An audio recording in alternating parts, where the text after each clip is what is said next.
Hello mga ka-dicer, nandito nga ako ngayon sa Binyan, Laguna kasama ang aking mga pinsan para rinisin ang tinutulugan at bahay ng aming pinsan na noon ay na-stroke na siya at hindi na siya makalakad.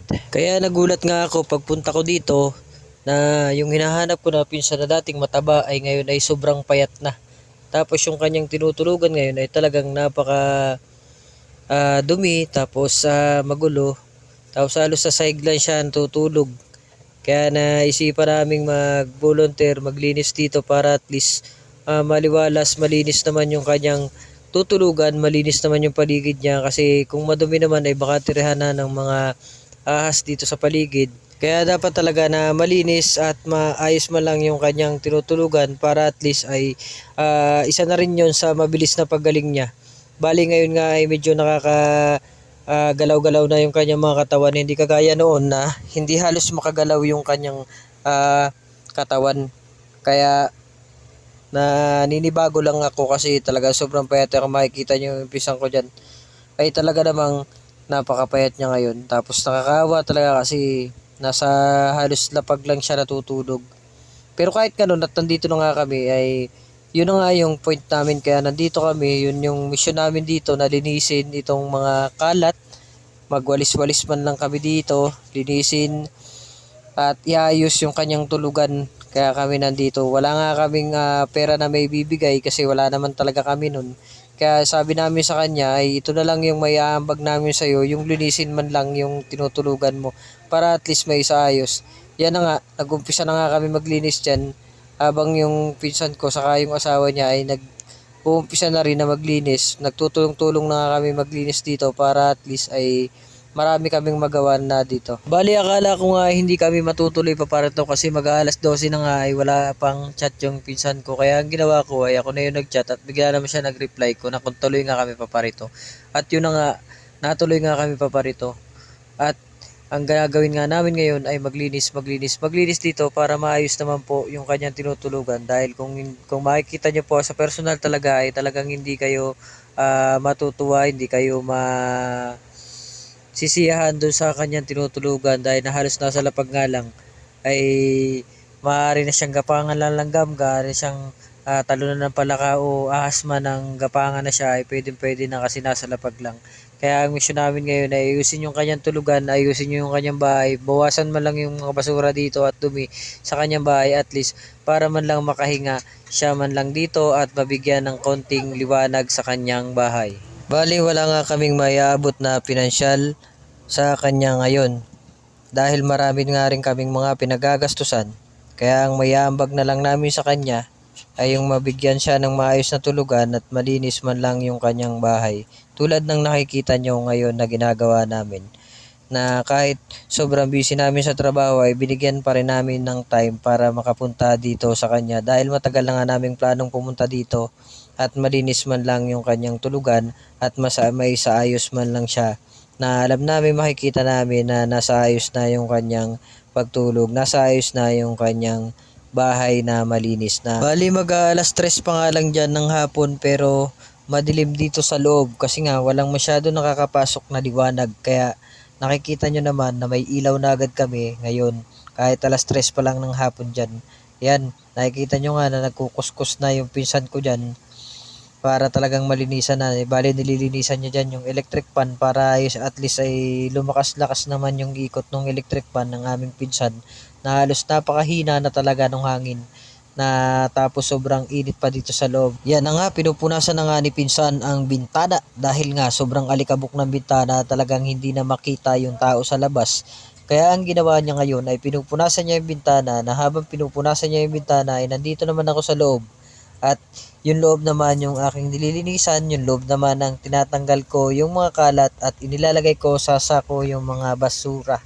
Bali, yan na nga, na binuksan ko na nga yung jealousy dyan para mas mapunasan niya ng ayos yung jealousy, at yung kortina nga dyan ay tinaas ko para medyo maliwanag naman at maliwanagan naman ng aming pinsan dito at nang maging maliwalas naman ang kanyang pagtulog na dito sa mga susunod na araw. Kaya na yan na nga, inutay-utay ko na nga yung basura dyan. Inutay-utay ko nang ilagay sa basurahan.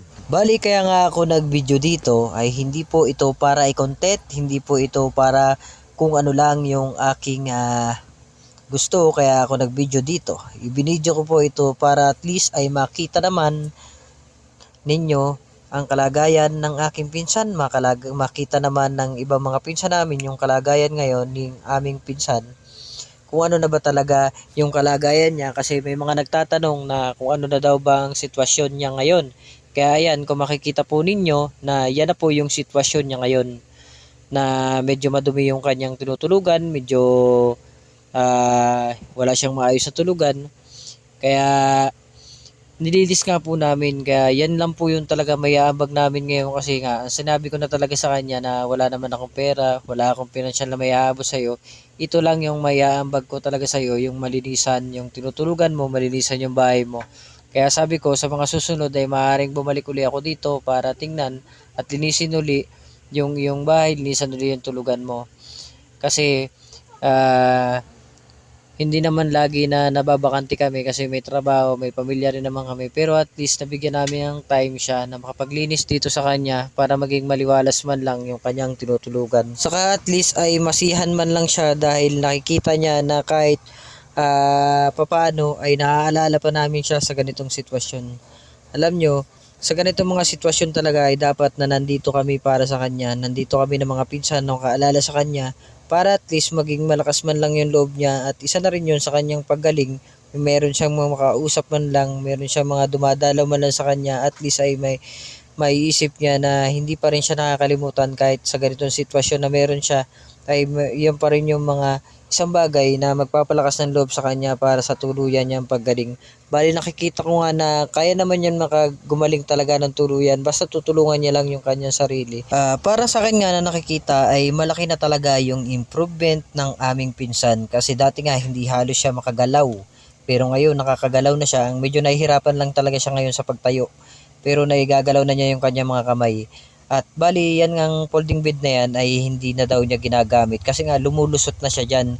Kaya ang gagawin ko, ire-repair natin yan. Ire-repair ko yan para hindi na siya lumusot at para at least hindi siya nasa lapag na nandyan man lang siya nakapatong sa folding bed niya na kutsyon na yan, para hindi na halos parang hindi na siya ginagapangan ng langgam, hindi na siya tinatalo na ng palaka. Kasi pag nandun nga daw siya sa lapag, nagagapangan siya ng langgam, ginagapangan siya ng palaka. Kaya ang ginawa ko talaga, nilinis ko talaga ng husto yung kanyang tutulugan dyan. Bali napakadumi nga, napakadaming basura dyan sa nakaipit dyan sa kanyang folding bed. Kaya inutay-utay ko talagang tanggalin yan, winawalis ko talaga yan para at least ay talaga namang malinis at maliwalas na, kasi ako talaga yung nahihirapan sa kanya. Ako yung halos hindi makahinga doon sa loob pagpasok ko kanina. Medyo kung makikita ko nga sa mukha niya ay natutuwa siya. Natutuwa siya na nandito kami. Natutuwa siya na ginagawa namin ito para sa kanya. Pero syempre, ang sabi nga namin sa kanya, alam mo yun ate, alam mo yun pinsan, hindi naman kami humihingi ng kapalit dito. Syempre pumarito kami para maglinis at tulungan lang talaga ikaw na may saayos yung tinutulugan mo. Wala man nga kaming pera, wala kaming pinansyal na may bigay sa'yo dahil nga may mga pangangailangan din kami. At least may pakita namin sa'yo, may paramdam namin sa'yo na kahit nasa ganyan sitwasyon ka, hindi ko pa rin namin nakakalimutan. Kaya yun lang po yung kailangan natin talaga sa isang pinsan, sa isang kamag-anak natin, na kahit nasa ganung sitwasyon na siya, na kahit lumulubog na siya, dumadaw at naghihirap na siya, eh wag na pa rin nating makalimutan. Kahit hindi man tayo makapagbigay ng pera, makapagbigay man tayo ng suporta man lang sa kanya, na maalala man lang siya, na para man lang isa yun sa pampalakas ng loob para at least ay gumaling siya ng tuluyan. Dahil sa nakikita ko nga talaga na napakalaki na yung improvement nito ng ate ko dito, pinsan namin dito, ay yun lang talaga yung kailangan niya, yung suporta na maipadama natin na hindi siya pa rin baliwala, na kahit papaano ay kahit ganyan yung kalagayan niya ay maipakita natin yung suporta sa pamamagitan lang nung mga ganitong bagay, sa pamamagitan man lang na kamustahin man lang siya. Ayun na yung isang pinakamahalaga na alam ko na magpapasaya sa kanya. Dahil yun nga yung nakita ko sa mga mata niya na yung tuwa, yung saya na nakita niya na nandito kami, na nakita niya na nililinisan namin yung kanyang bahay, nililinisan namin yung kanyang tulugan. Bali, ang problema nga rin sa bahay na ito ay sira na rin halos yun sa kusina. Bali, hindi ko na nga lang naipakita sa inyo. Pero talagang pag umuulan daw ay tumutulo na yun. Kaya ang isang problema rin dyan ay yung bubungan niya ay kailangan na rin mapalitan. Kailangan na rin siguro ng bulkasil yung bubong niya para hindi na tumulo, hindi naman lumaki yung sira dun sa may parting kusina. Pero sabi ko nga sa kanya, baka malay nyo naman ate, sa susunod na medyo swertein tayo sa pamimera, ayos ipaano natin yan, ipa-repair natin o tayo-tayan. Pero sa ngayon, kako, wala pa kaming may bibigay sa'yo kasi ganito lang muna yung may aambag namin sa'yo. Yung paminsan-minsan, puntahan ka namin, linisin, i-update to sa yung tulugan, i-update yung bahay mo na malinisan. Yan, bali yan, nakikita nyo, nakapesto na, naiayos na namin yung folding bed dyan at pinalipat na namin siya dyan. Pagkakalipat niya, medyo natuwa-tuwa siya dyan kasi at least maganda na yung tinutulugan niya. Yan o, makikita nyo si Pinsa dyan talaga na napakapayat na talaga. Pero at least nakaayos na siya, malinis na yung paligid ng tinutulugan niya dyan. Talagang yan nga yung inuna namin talaga na kailangan talaga na malinis na agad dyan. Kaya sa susunod naman ay baka kung may madadala kami ng mga gamit, papapalitan namin man lang yung floor mat niya, at least maganda man lang yung sahig niya. Yun yung plano namin na gawin ni Pinsan. Kaya sa lahat po, wala po ako dito pinatatamaan, wala po ako dito pinariringgan. Hindi po nakukuha sa material na bagay, hindi po nakukuha sa pera.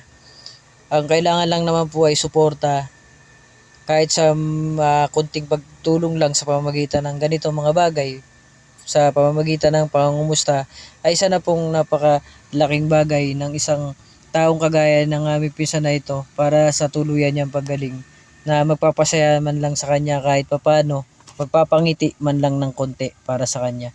Kaya hanggang dito na lang po itong video na to. Ayan na nga po yung final, natapos na namin, kaya maraming salamat po.